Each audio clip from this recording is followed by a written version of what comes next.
Hello guys, good afternoon. Welcome to Shape Life with Neha on my channel everybody. तो आज मैंने क्या बनाया है लंच में, बच्चों का फेवरेट राजमा चावल।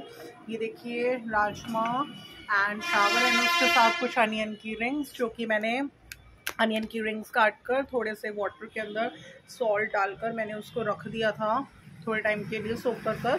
उससे क्या होता है, प्याज का चरचरापन बिल्कुल अच्छे से निकल जाता है। फिर आप उन्हें वॉश कर उस पर सॉल्ट, रॉक सॉल्ट एंड थोड़ा सा नींबू निचोड़ के आप यूज़ कर सकते हैं। तो अभी मैं कर रही हूँ अपना यमी सा टेस्टी सा बिल्कुल लंच। एंड ये करने के बाद मैं अपना स्टार्ट करूँगी फोल्डिंग ऑफ क्लोथ्स। तो आज मैंने ये एक इम्पॉर्टेंट टास्क करना स्टार्ट करा है, जिसमें कि मैं अपने सारे बच्चों के वुलन्स निकाले हैं मैंने, एंड इन्हें मैं फोल्ड करूँगी। ये देखिए मेरा आउटसाइड एरिया है, ये मैंने बेडशीट ले करवाई है। मैं जो भी क्लोथ्स फोल्ड करती रहूँगी मैं यहाँ पर रखती रहूँगी, एंड उसके बाद मेड की हेल्प लेकर मैं इन क्लोथ्स को अंदर रूम में रखवा लूँगी। और करते हैं लंच। एक्चुअली क्या होता है ना, दीपावली की सफाइयाँ चल रही हैं, तो दीपावली की सफाइयों वाले दिन मेरा एक टारगेट रहता है कि मैं बहुत अच्छे से अपना नाश्ता वगैरह सब बना के करके, हस्बैंड का पूरा निपटा के नाश्ता एंड लंच वगैरह सब बना कर रख देती हूँ, सो दैट क्या मेरे को बिल्कुल डिस्टर्बेंस ना हो। जब मैं अपने ये ऑर्गेनाइजिंग का वर्क करती हूँ ना, मुझे बड़ा मज़ा आता है इसमें। तो उसमें ये नहीं होना चाहिए बीच में कि अभी लंच नहीं बना, भी ये नहीं बना। लो अपना ये काम स्टार्ट करा तो पहले ही लंच बना के रख दिया, आराम से इंजॉय कर सकते हैं अपना मील।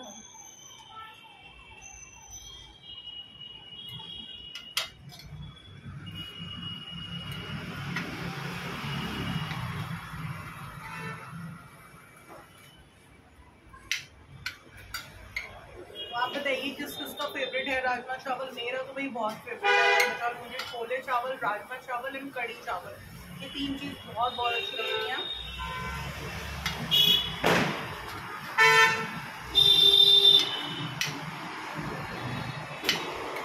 और अगर इन तीनों चीज़ों के साथ सैलेड भी मिल जाए ना, अनियन, तो मज़ा आ जाता है।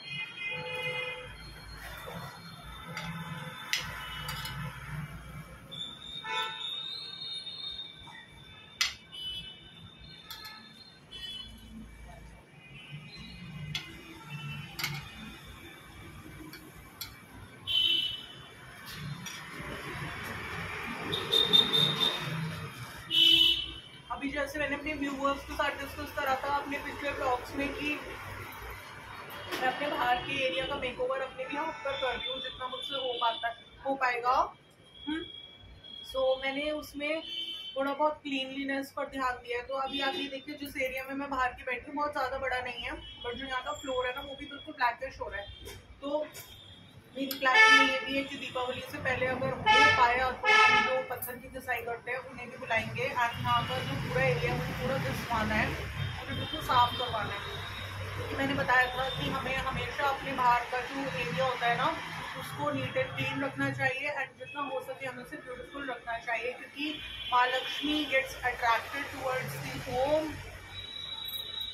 where the outer area is very neat and tidy and beautiful, and outside area में अगर रंगोली बनी हुई है, एंड आउटसाइड एरिया में अगर स्वास्तिक लगे हुए हैं मेन एंट्रेंस पे बने हुए हैं, या फिर हमने दीपक जलाया हुआ है, तो माँ Lakshmi enters that home, so it is a माँ लक्ष्मी ब्लेस्ड होम। एंड एक ऑर्गेनाइजेशन से रिलेटेड बात भी है कि जो घर ऑर्गेनाइज्ड होता है ना, जहाँ पर जैसे आपने कोई भी चीज़ मांगी, हस्बैंड ने कहा टेप चाहिए, सिजर चाहिए, पेचकस चाहिए, कुछ भी चाहिए, किसी को भी चाहिए, किसी भी फैमिली मेम्बर को, आपने कहा ओके फाइन मैं देती हूँ। क्यों? आपने अलग टूल बॉक्स बना रखा है, आपने अलग मेडिकल बॉक्स बना रखा है, पूरा घर आपका ऑर्गेनाइज्ड है। बच्चों ने कहा मुझे पेन चाहिए, पेंसिल चाहिए, स्केल चाहिए, रबर चाहिए, अपने हर बॉक्स अलग बना रखा है। उसके लिए जितने भी आपके वेस्ट बॉक्सेस हैं उन्हें अच्छे से नीट एंड टाइडी आपने कवर कर रखा है, प्रॉपर लेबल कर रखा है कि इसमें पेंसिल्स हैं, इसमें स्केल्स हैं, इसमें ग्लूज हैं, तो आपको एकदम मिलती है वो चीज़। ऑर्गेनाइज्ड घर है आपका, तो उसे भी कहते हैं कि जो घर ऑर्गेनाइज्ड घर होता है इट्स माँ लक्ष्मी ब्लेस्ड होम।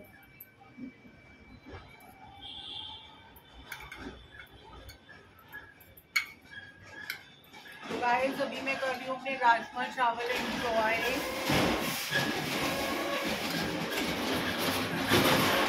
मेरे राजमा चावल बहुत ही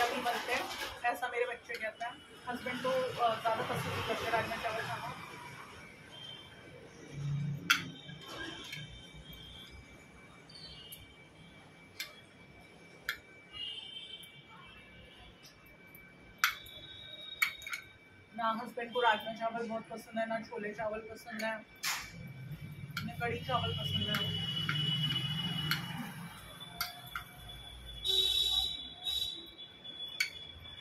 तो जो चीज़ें इन्हें नहीं पसंद मैं थोड़ा कम बना लेती हूँ, बट बनाती हूँ बच्चों के लिए सब कुछ।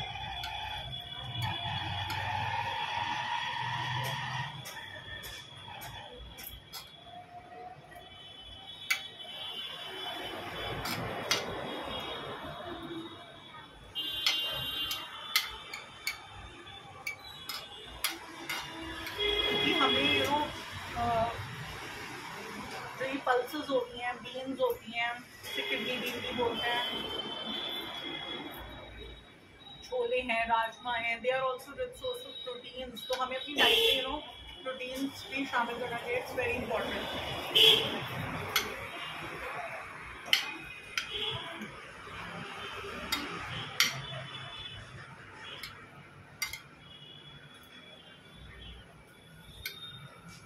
जैसे कढ़ी चावल है, उसमें क्या न्यूट्रिएंट मिल रहा है? कुछ भी नहीं, वो तो एक फ्लेवर है बस।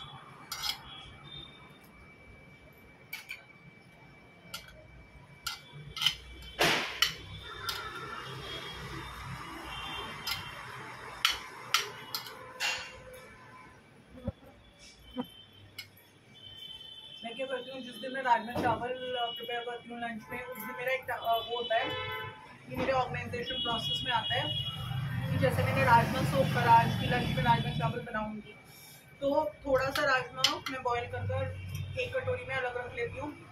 मैं साथ में उड़द भी भिगो देती हूँ। तो मैं नाइट में मीन्स लाइक डिनर प्रिपरेशन में मैं मखनी दाल बना लेती हूँ, हस्बैंड वो खा लेते हैं नान के साथ।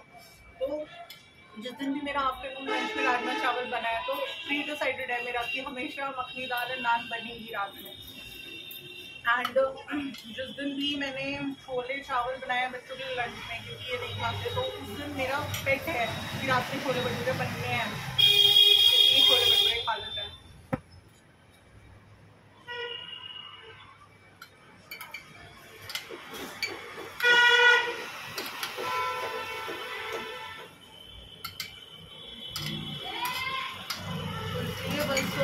अपना लंच करने के बाद मैं अपना वर्क स्टार्ट कर दूँगी फोल्डिंग ऑफ क्लोथ्स का। एंड मैंने ऑलरेडी सोक कर रखी हुई है, उसे मैं बॉईल करने के लिए रख दूँगी। एंड राजमा मेरा ऑलरेडी बॉइल्ड है। एंड फटाफट मैं टाइमली 6 PM तक मेरी मखनी दाल की प्रिपरेशन रहेंगी। क्योंकि जब भी हमारे घर में दीपावली की सफाइयाँ चल रही होती हैं, क्लीनिंग ऑर्गेनाइजेशन जोरों शोरों से चल रहा होता है ना, तो हमें यही करना चाहिए। जब हम सुबह ब्रेकफास्ट प्रिपेयर कर रहे हैं, तभी हम अपना लंच वगैरह प्रिपेयर कर रखते हैं।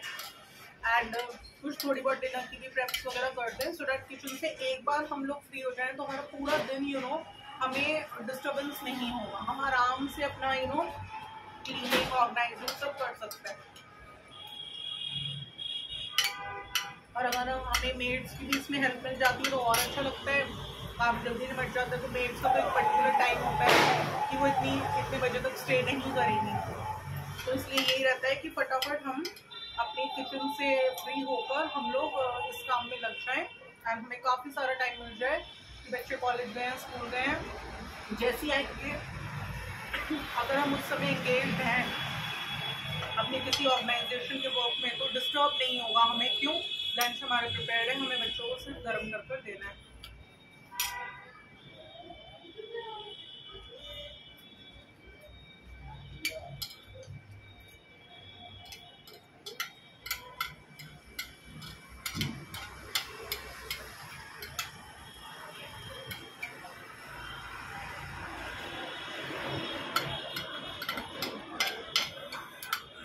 राजमा चावल मेरे बहुत यम्मी एंड टेस्टी बनते हैं, तो बल्कि मुझे नहीं पता, मुझे ध्यान नहीं है, मैंने ऐसा कोई ब्लॉग शूट करा है नहीं करा है जिसमें मैंने राजमा किस तरह से बनाती हूँ मैं कैसे मैं इसे कुक करती हूँ, मैंने उसकी रेसिपी अपने किसी ब्लॉग में किसी शॉर्ट्स में शेयर करी है नहीं करी है। अगर नहीं करी है तो मैं ज़रूर एक ब्लॉग स्पेशली अपने व्यूअर्स के लिए बनाऊँगी एंड उसमें दिखाऊँगी किस तरह से मैं राजमा कुक करती हूँ। बहुत यम्मी एंड बहुत टेस्टी लगता है।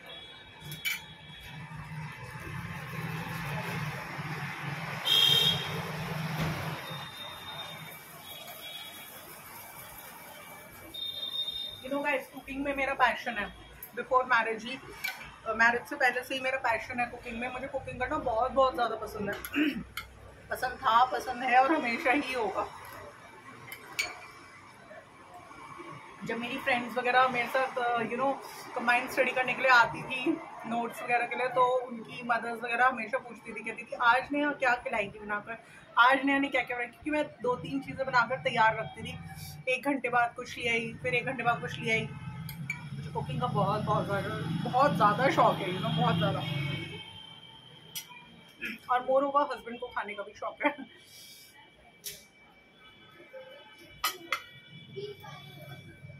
तो चलिए गाइस, अब हम स्टार्ट करने वाले हैं अपना फोल्डिंग ऑफ क्लोथ्स।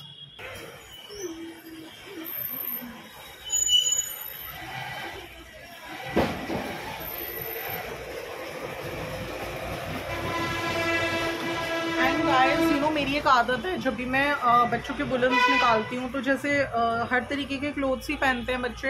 अब जैसे मेरी बिटिया है, वो सूट्स भी पहनती है वार्म, कुर्तीज़ भी पहनती है वार्म, जैकेट्स भी पहनते हैं, स्वेटर्स भी, काफ़ी सारी चीज़ें हैं। तो मैंने जो भी क्लोथ्स फोल्ड कर रही हूँ, मैं इस तरह से रखूँगी कि सारे सलवार कमीज़ एक जगह, एंड वुलन कुर्तीज़ एक जगह, लेगिंग्स एक जगह, उसकी स्वेट शर्ट्स एक जगह, उसकी जैकेट्स एक जगह। तो इससे भी क्या होता है कि हमें बहुत हेल्प मिलती है। अगर हम फर्स्ट अपना जो हमारा फर्स्ट पार्ट होता है, बिल्कुल उससे ही हम प्लानिंग कर चलेंगे, तो हमें कभी परेशानी नहीं होगी और हमारा टाइम भी वेस्ट नहीं होगा। अब जैसे एक ऑर्गेनाइज्ड अलमीरा है, जिसमें अभी मैंने अपने बेटे की अलमीरा ऑर्गेनाइज करी थी 1-2 दिन पहले, तो उसमें ना मैंने बिल्कुल इस तरह से उसकी यूजीएस एक जगह, वेस्ट एक जगह, अंडरवेयर्स एक जगह, उसकी सारी टी शर्ट्स एक जगह, सारी शर्ट्स एक जगह, सारे ट्राउजर्स अलग, जीन्स उसकी अलग, लोअर्स उसके अलग, शॉर्ट्स उसके अलग, सॉक्स उसके बिल्कुल अलग, स्कूल की जो एसेसरीज हैं जैसे कि टाई है, बेल्ट है, आईडी कार्ड है, उसके स्कूल के सॉक्स हैं वो बिल्कुल अलग, स्कूल की यूनिफॉर्म्स बिल्कुल अलग, जो आने जाने की उसकी शर्ट्स एंड उसकी ट्राउजर्स एंड जीन्स हैं वो ऊपर वाले कॉलम में, क्योंकि कभी महीने में 1-2 बार यूज़ होता है। तो हैंड हैजर्ड कुछ नहीं है, तो मुझे इतना आसान रहता है। सुबह को फटाफट मैंने उसकी वेस्ट उठाई, अंडरवेयर उठाया, एक टॉवल उठाया, रख दिया बाथरूम में। वरना क्या है, अगर हैंड हैजर्ड रहता ना तो बड़ी परेशानी होती है, उससे आप सर्च करते रहोगे, मिल ही नहीं रहा है आपको कुछ भी। वो कह रहा है मेरा अंडरवेयर नहीं है, हाँ मेरा वो नहीं है, यहाँ मेरा वो नहीं है। बट बच्चों को अगर आप उनके अलमीरा ऑर्गेनाइज करके रखोगे तो सब कुछ उनको प्रॉपर जगह से मिलता है। बस ये है कि आपको साथ में थोड़े से इंस्ट्रक्शंस, बॉयज़ बहुत नॉटी होते हैं, ये मैंने तभी जाना है जब मेरे खुद के बेटा हुआ, वरना मैं सिर्फ सुनती थी बॉयज़ बहुत नॉटी होते हैं, बहुत फैलाते हैं। मैं उसकी अलमीरा हर मंथ एक बार, ज़्यादा तो नहीं बट महीने में एक बार मैं उसकी ऑर्गेनाइज करती हूँ। तो 10 दिन तक, 15 दिन तक तो सब कुछ बड़ी आसानी से मिलता है। बट फिर क्या होता है, विद पैसेज ऑफ टाइम, जहाँ 10-12 दिन, 15 दिन गुजरे, फिर वो वैसे वैसे कर देता है।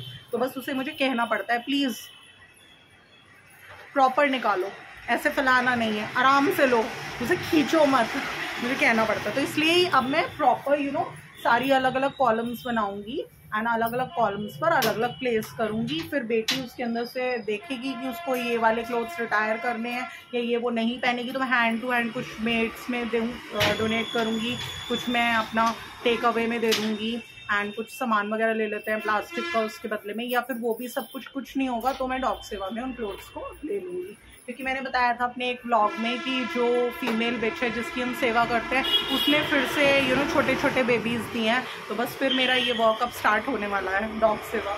मतलब मैं कर ही रही हूँ, वो तो मैं करती ही हूँ, लेकिन जो एक अभी क्या है, उसने बेबीज़ दिए हैं उसने, तो वो प्रॉपर अभी एक ही जगह हैं, तो मैंने सिर्फ वहाँ पर एक क्लॉथ वगैरह लेकर आया। बट क्या होता है कि हर तीसरे दिन जो क्लॉथ ले करना होता है, फिर उसको उठाना होता है, फ्रेश ले करना, तो वो सब स्टार्ट हो जाएगा। बस अब मेरा थोड़े से टाइम, बच्चे थोड़े थोड़े बड़े होने वाले हैं।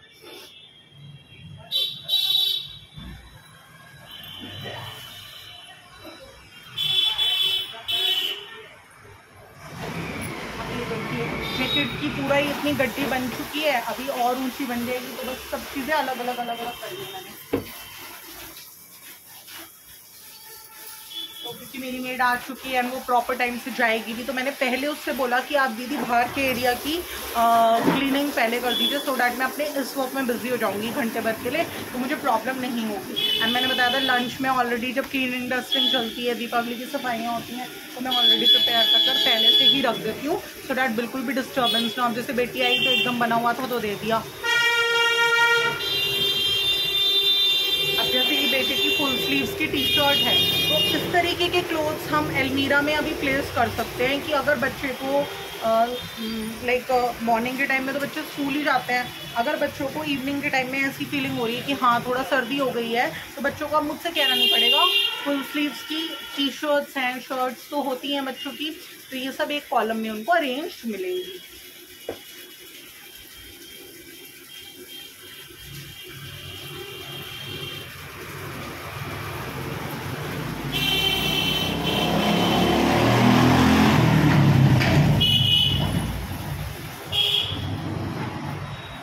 अब जैसे वुलन सॉक्स हैं, ऑल्दो ये दिसंबर के मंथ में काम आएंगे, अभी तो नवंबर भी नहीं स्टार्ट हुआ, तो 1-1.25 महीना है इस चीज़ के लिए। बट अगर हम पहले से कितने वेस्ट बॉक्सेस होते हैं, शू बॉक्सेस होते हैं हमारे पास, कितने सारे बॉक्सेस आते हैं कितने सामान के अंदर, तो instead of throwing those boxes, अगर हम उन बॉक्सेस के अंदर अभी मैं ये सारे सॉक्स इनके बच्चों के वुलन्स प्लेस कर दूँ, भले मैं उनकी अलमारी में ना ले करूँ, बट मेरा सॉर्टिंग आउट तो वर्क हो चुका है ना। फिर उसके बाद जब भी उनके लगेगा कि हाँ सर्दी आ चुकी है, तो मुझे एकदम से रश नहीं करना पड़ेगा। मैं अपने किसी भी रूटीन में बिजी हूँ, तो मुझे ये है कि वहाँ पर आपके क्लोथ्स प्लेस्ड हैं, आप वहाँ से ले सकते हो। एंड अब बच्चे सारे अपने कॉटन के क्लोथ्स बोल रहे हैं उठा के रख दो, तो फटाफट निकालें एंड फटाफट ये अरेंज क्लोथ जो कि मैं अभी इनको अरेंज करके बॉक्सेस में रख दूंगी, मैं एकदम उनको अलमीरा में ले कर सकती हूँ। तो इसी को बोलते हैं हम proper organisation. So proper organisation से अगर हम चलते हैं तो होम मेकर की लाइफ बहुत फ्लेक्सिबल हो जाती है। एंड हमारा जो टाइम है, जो कि मोस्ट इंपॉर्टेंट एलिमेंट है, जिसे मैं इंपॉर्टेंट समझती हूँ कि टाइम के साथ साथ चलना चाहिए, मेरे लिए टाइम बहुत कीमती है, मैं अपना 1 भी मिनट वेस्ट नहीं करती बिल्कुल भी, तो वो भी मेरा सेव होता है। अगर जो काम मतलब लाइक अगर मैं ऑर्गेनाइजेशन से चलती हूँ तो अगर मेरे 1 घंटे में 10 काम निपटते हैं, बट अगर मैं प्रॉपर ऑर्गेनाइजेशन से चलती हूँ तो मेरे 1 घंटे में 18 काम निपटते हैं। तो आप ये देखिए ऑर्गेनाइजेशन का कितना बेनिफिट है। सो गाइज, अगर आपको मेरा आज का ये व्लॉग अच्छा लगता है तो इसको लाइक कर दीजिएगा, शेयर कर दीजिएगा, एंड अगर आप मेरे चैनल पर न्यू हैं तो इसको सब्सक्राइब करना बिल्कुल भी ना भूलिएगा।